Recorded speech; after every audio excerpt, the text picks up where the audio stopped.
All right, so we've talked about consumer surplus, we've talked about producer surplus. Now let's think about what affects them. So, quick recap.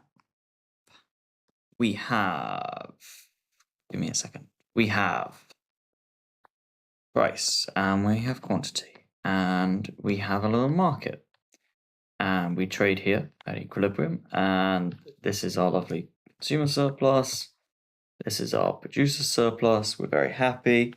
What happens with a shift with changes? So let's say now suddenly my demand shifts out. What's going to happen? Well, both people are going to benefit, we hope, because the new area of consumer surplus is up here. But if it's maintained the same shape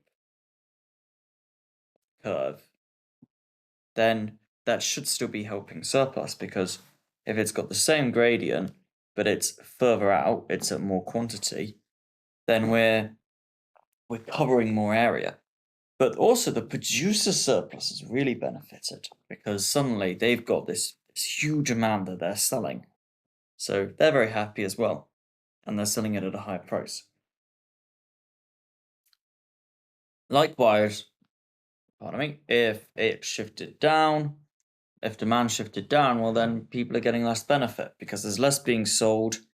Consumers are consumers want it less generally, or they have less money with which to get it, whatever the product is. Pardon me. And therefore, very little consumer surplus in purple. And for the producer, well, they're selling less at a lower price, so they're also getting less. So that's just a quick overview of how a shift in demand is going to change it. And basically, if the demand's increasing, then both people are going to benefit more. Demand's decreasing, both people are going to lose. That's kind of relevant. Notice that the biggest change is actually for the producer, because the producer has the same preferences anyway, but they're just facing different prices and different quantities. Yeah, whereas with the consumer, yes, they're paying more and they're buying more, but also they really want more anyway. So the amount that they're cashing in on top of that isn't increased by as much. And it's a similar story, but kind of the other way around when we're talking about shifts in supply. So if my supply increases out, then again, there's more quantity, but the producer surplus has gone from here to down here. So you're also missing out on this bit with the lower price.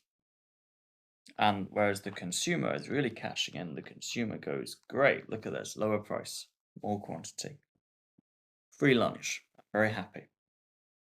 And